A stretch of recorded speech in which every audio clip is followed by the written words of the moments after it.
am I?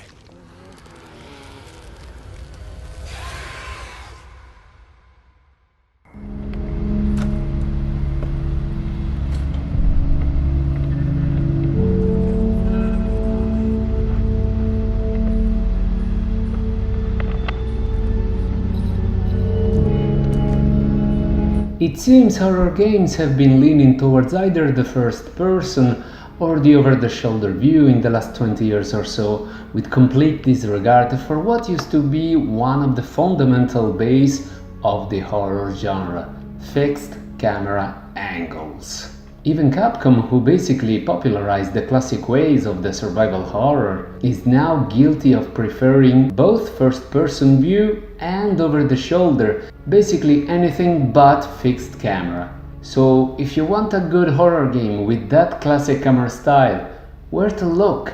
What if a horror fanatic like myself, and many of you, I'm sure of it, want to try something new, but with that recognizable taste of classic? Well, today we're going to take a look at one such candidate, so elation and jubilation gamers from all around the world. I am Lucian and this is the World Gamer Show. And today we're going to talk about Song of Horror. Is this a fine tune or is it more like an ear-bleeding scratch?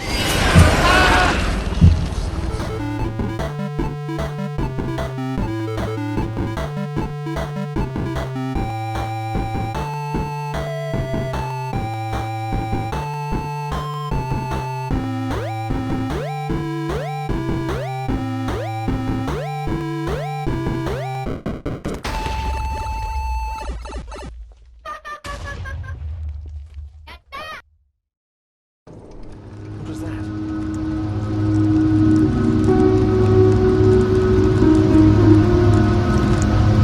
First of all, I want to make a full disclaimer here for transparency's sake. The developers provided me with a review copy of the game, but needless to say that, while I thank Protocol Games and their publisher Rising Games very much, this will not make a difference in my review of the game, which I can guarantee will be completely impartial. I've reviewed the game on PlayStation 4, but it is also playable on PlayStation 5 via backwards compatibility and available on Xbox One, but also playable on Xbox Series S and X, and finally on PC. So let's dive deep into this Song of Horror because there's a lot to say.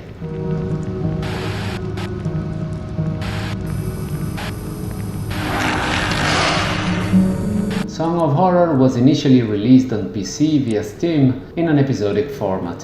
While I'm not normally a fan of this way of releasing games, players on consoles will have the complete edition when buying this from the digital store. Of course, the game will keep its episodic nature, and while this can result in a somewhat fragmented narration, at the same time this really helps the variety, as we will soon see. But let's start from the beginning. This is an old-school adventure that comes with fixed camera style, eerie atmosphere, and tons of puzzles and riddles. So yeah, I want to make this clear, this is not a survival horror. It's a horror game, a horror adventure with supernatural enemies and a very dark atmosphere, but no survival elements whatsoever. There is no direct combat here, you can't kill enemies. There are no weapons, no bullet, and no ink ribbons to save your progress manually. More on that later. In other words, there is no resource management here, which is an essential component of the survival horror games. The only real items you get are those related to puzzles, but even in that case, there is very little to manage, since you don't even have a limited inventory space, which can be a good thing depending on whom you ask. And it's not like you can't defend yourself either, as of course there are ways out of enemies' grasp. And it makes sense that there are no real weapons because the protagonists of the story are everyday men and women. We follow the misadventures of the many characters that are investigating the disappearance of the Usher family.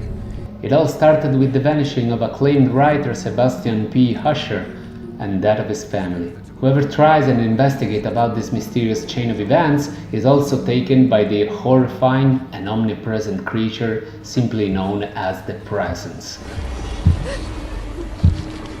Now, I'm admittedly making things very simple here because I want to avoid as many spoilers as I can. Just a word of warning: when you start playing, the story starts pretty slowly, but it gets way better passing the second episode, and actually leads to one of the best endings I've seen in a classic horror title.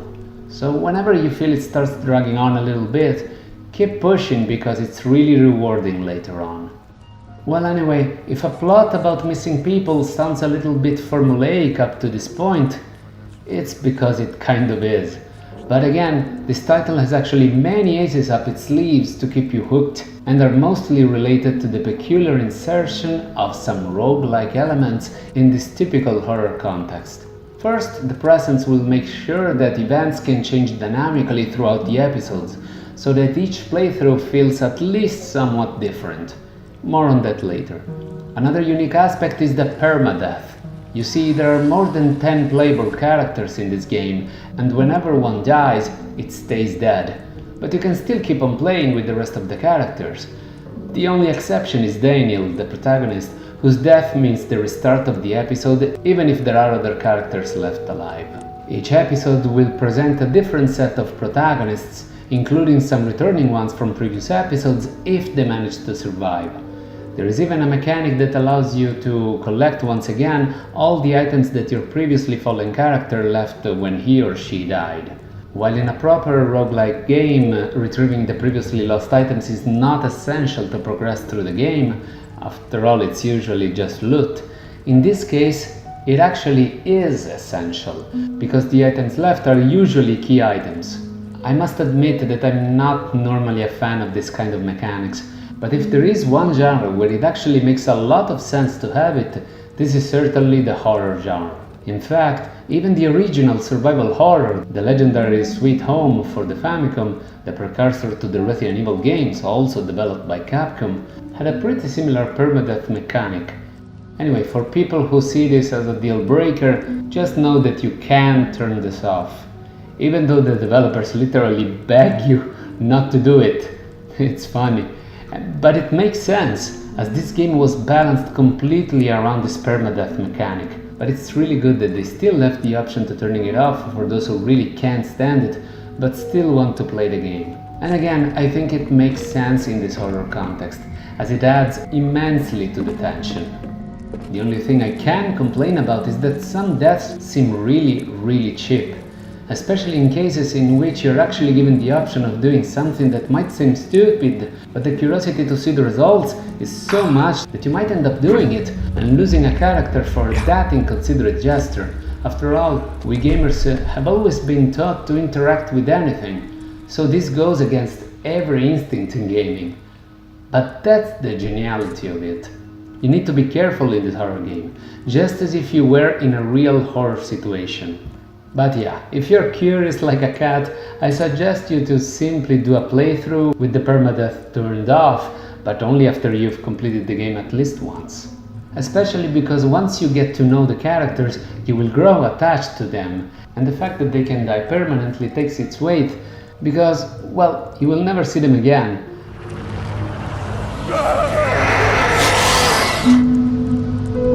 It also helps that each one of them has different stats, including the usuals like speed, strength, but also weird ones like serenity, that basically tells you how easily a character can get scared in front of danger. Pretty interesting. In what I feel is a direct consequence of the permadeath mechanic, you can only save when you need to exit the game. But at least you can save anywhere, as long as it's in a safe situation. If all characters available in that episode die, then you will have to restart the whole episode. Which is something that actually happened to me, and I felt very frustrated in the beginning. But I soon realized that once you already learned through experience where all the key items are located and where to use them, it doesn't take that long to reach the same level of progress as before. On top of that, the procedural nature of the attacks and jump scares make sure that the experience will stay fresh enough even after repeated playthrough with different characters. Again, more on that later. Burn in hell, demon. Another thing in which this game decides to go a different way is in the complete lack of tank controls, which is in odd contrast with the type of audience that the developers are aiming for, the same players that grew up with the old-style tank controls-driven horror games. Yes, in Song of Horror you can only use the 3D control method, for which the character will go in the direction you push your left analog stick to instead of up, always moving forward. Whichever school you belong to, it would have been nice to have the option, so I still hope that the developers can add this in a future patch, even though they stated many times that they have no intention to do so, for the moment at least. And I can understand the reasoning behind their exclusion in a way, as modern gamers love to bash them.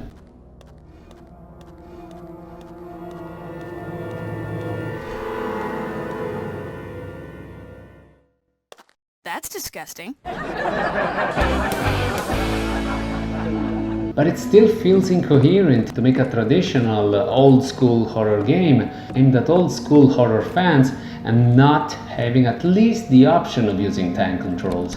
The best way is like the Resident Evil remake and Zero HD remasters, where they keep the tank controls with the D-pad and leave the 3D movement to the analog stick. This way you can literally switch on the fly depending on the situation. Well, anyway, those who prefer a more modern control scheme will feel good about it. And admittedly, I'd rather have full control of the characters in moments of danger. But during exploration, you might probably make more than one hard turn when the camera changes suddenly from one angle to the other.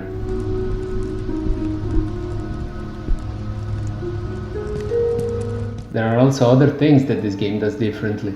Sometimes the presence might want to attack you and burst into the room you're in. In cases like this, you will have to go against any instinct of hiding or escaping and face the fear in the eyes, or rather, through the door. In fact, there is this interesting mechanic that basically allows your character to stay behind the door and keep pushing it against the enemy so that it doesn't come through. Admittedly, this can grow tiring after a while of doing this, because it requires button mashing to a certain degree, but it's not mindless, as you really need to pay attention at when you need to alternate the tapping of buttons, making it a fairly tense experience. Jesus, Mary and Joseph. So yeah, overall I approve this, especially because when the enemy stops pushing the door against me, the sigh of relief coming from finally being able to stop mashing buttons also coincides with the sigh of relief of being safe. But yeah, I have to admit that this mechanic can get to people's nerves on the long run, so it's something to keep in mind. To prevent entering a room that has a presence in it, you can always listen closely behind the door to detect possible enemies on the other side. If you are careless and ignore this mechanic, you might end up dead just when you least expect it. And while again this can grow tiresome after some time, considering that there is permadeath in this game, it actually helps the immersion. To play Song of Horror the right way, I feel you need to put yourself in your character's shoes. If your life depended on a wrong move, wouldn't you be actually listening to almost each and every door before passing through? And it's not that bad anyway, because it doesn't happen to every single door, and the atmosphere is so tense that you will want to listen to each door when you have the chance to make sure you won't jump into the dark and get killed in an instant. Speaking of dark, the flashlight here has some peculiarities too.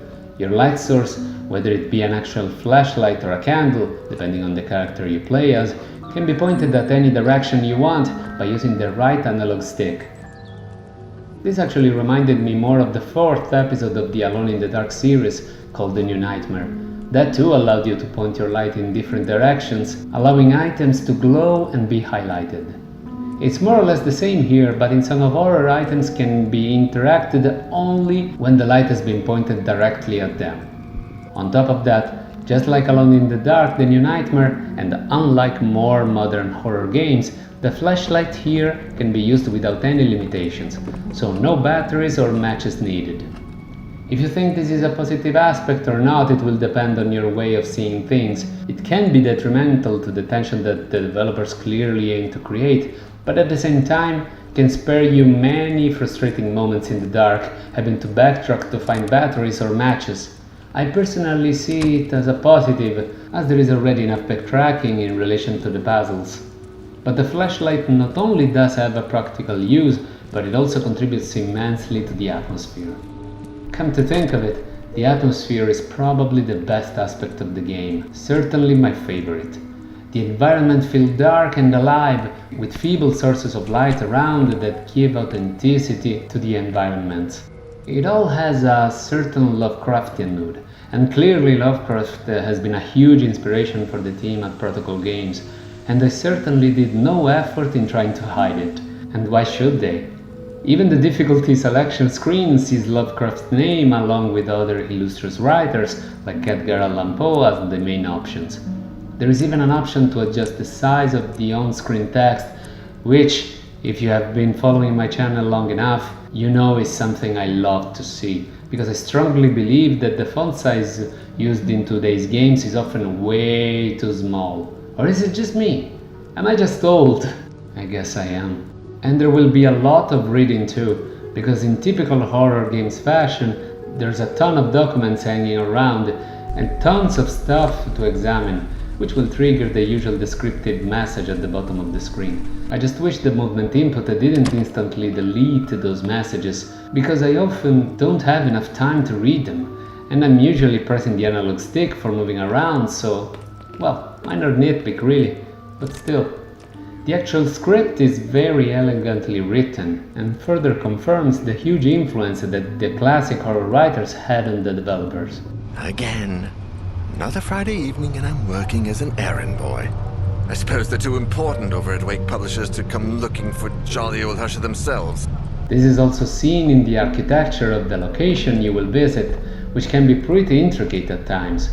We will be able to explore many of the classic staples of the genre, including a mansion, a hospital, but also a university and many more, which I'm not going to spoil.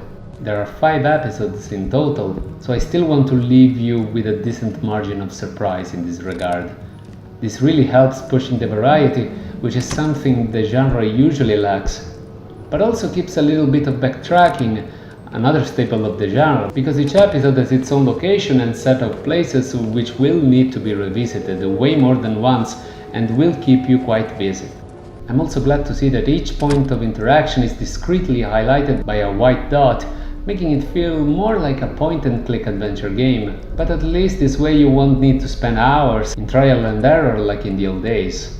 And in worst-case scenarios in which you find yourself lost, you can always consult the handy map that marks each time you encounter an important element of the numerous puzzles you will find throughout. Speaking of puzzles, they really are numerous and well thought out. And there's even more quality of life improvements in this department. You see, in some cases, once you manage to find a document related to a specific puzzle, you will be able to access it right in the middle of the puzzle itself through a simple press of a button.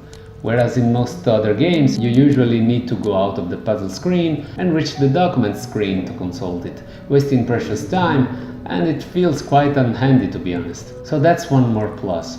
What I think is not a plus is that sometimes there are roadblocks that have no justification whatsoever to exist, other than to make sure you do everything in the order the developers wanted. Like there is an example of this right at the beginning of the game. I'd like to go upstairs here, but the character I'm playing as tells me, nah, it's better if I keep on searching downstairs first. I should take a look on this floor first. And I'm like, why? There is literally no physical obstacle preventing me from going upstairs other than the character I'm supposed to be in full control of telling me that he or she doesn't feel like it. I think this is kind of lazy and it could have been done better. Like, even just a supernatural black fog, like the presence itself, would have been better than just having my character telling me what to do, or in this case what not to do, when I'm the one supposed to be in control. No, the music isn't coming from upstairs. Speaking of characters, while they clearly didn't receive the same attention to details as the environment, they still are pretty decent looking, and their animations are really well done. Each movement feels fluid and almost hypnotic. Most important cutscenes, mostly the ones transitioning from one episode to the next, are done in a different style, which I think is a clever way to get around the small budget. And that's a good idea, as they look really nice and artistic, and at the same time I'm sure that the team at Protocol Games had probably saved a few bucks and time during the development process. And considering the independent nature of the game, I think they made the right call by prioritizing the atmosphere through the incredibly well-crafted environments rather than focusing too much on making the character models look perfect. One aspect that clearly shines in this production is the monster design, as they are really some nasty creatures, among the most horrifying I've ever seen in a video game. Won't spoil them all here, but surely hats off to the developers for imagining such nightmares that perfectly complement the atmosphere of the game and are among the main reasons for which this game can get really tense. We're talking Hellraiser level of monstrosity here. If only they had more time in the spotlight. In fact, the only thing that might turn some people off is the fighting system, or rather, lack thereof. You see, when the enemies appear, you can't really interact with them. They don't chase you around in the environment. They simply trigger a minigame. Very tense, to be fair, again, like everything else in this game. So yeah, if you were hoping to have a more classic fighting system, you will be disappointed. And the same if you were hoping to see enemies wandering around on the field, like Outlast and Amnesia. This is also more coherent with the Lovecraftian influence, where the monsters are rarely seen, but their presence felt throughout. What is this? From a gameplay perspective, I can understand why it was done this way. Imagine a stealth game with fixed camera angles. It simply wouldn't work that well. So yeah, overall I think the developers did the best they could to balance the weaponless gameplay with the monster encounters. And it works. For example, many times we need to hide around or stand still in front of a blind enemy and trying to maintain calm through a very clever use of quick-time events, in which if you lose focus, the rhythm at which you need to press the buttons will get more erratic and harder to manage. So yeah, congrats to Protocol Games for actually making clever use of something as hated as quick-time events. I just wish there were more direct encounters with the monsters, simply because they are so scary. But more than what you can see, sometimes is what you can't see that can take you off guard. And indeed, I feel that the true star is the presence itself. Taking from the best pages of cosmic horror of H.P. Lovecraft, the developers shaped the presence to be a threatening and invisible foe, which will throw at you everything it got, from jump scares related to the environment to the aforementioned nasty creatures. But the presence is also much more than that. It is also procedural AI that dynamically changes the level of threats that will throw at you depending on the way you play. Passing often to the same room, boom, the presence will attack you at your 15th time visiting said room. Did your character die because of a door you couldn't manage to hold and the presence snatched you? You bet there will be more of them until you manage to overcome your nerves. And of course, random jump scares will make sure you're always on edge. But the best part is that they are not telegraphed and are mostly related to the environment, and most importantly, they do not play a loud noise when they happen, which is something that usually annoys me a lot when it happens in movies. In fewer words, the presence will make sure that you never feel truly safe, thanks to the unpredictability of these events.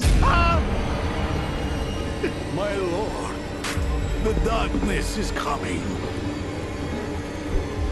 This also makes backtracking less of a chore and more of a tense experience, and since the game relies a lot on puzzles and key items, backtracking will be something that you will do frequently. But it will also allow you to appreciate the ton of details which really help the immersion, like the fact that you can see the dust particles floating in the air when you point the flashlight in a specific direction, or the way the characters change the hand holding the flashlight in order to open a door more naturally.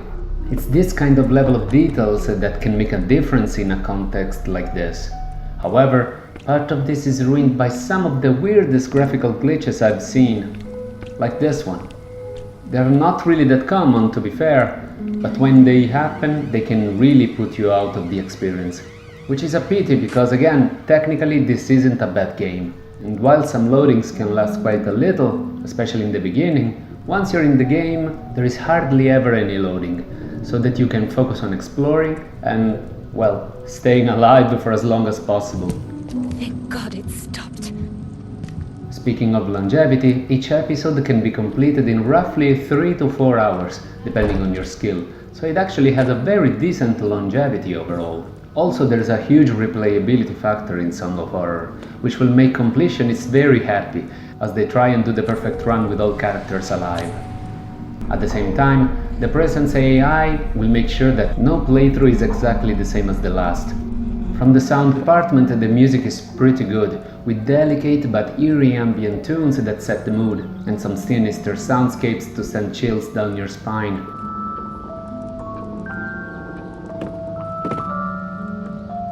And the sudden sounds that aim to scare you are not loud enough to be a nuisance, but certainly do keep you on edge, especially because your character will react accordingly, and it's always fascinating to see.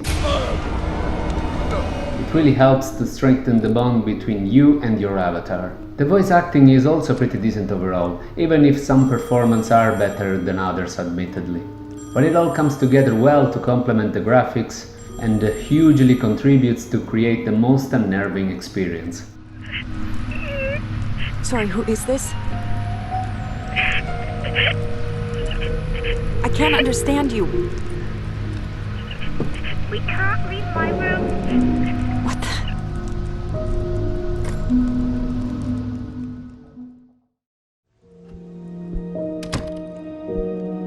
Song of Horror is a rough jam. The few flaws, such an over-reliance on quick-time events and some admittedly lame and forced roadblocks during exploration, can easily be forgiven by horror fanatics who've grown up with the likes of Alone in the Dark, Silent Hill, and the early Resident Evil games.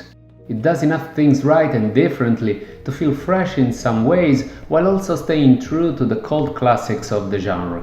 With the selection of new old-school horror games with fixed camera angles growing thinner than ever, Song of Horror is definitely one you don't want to miss if you're a fanatic of the genre.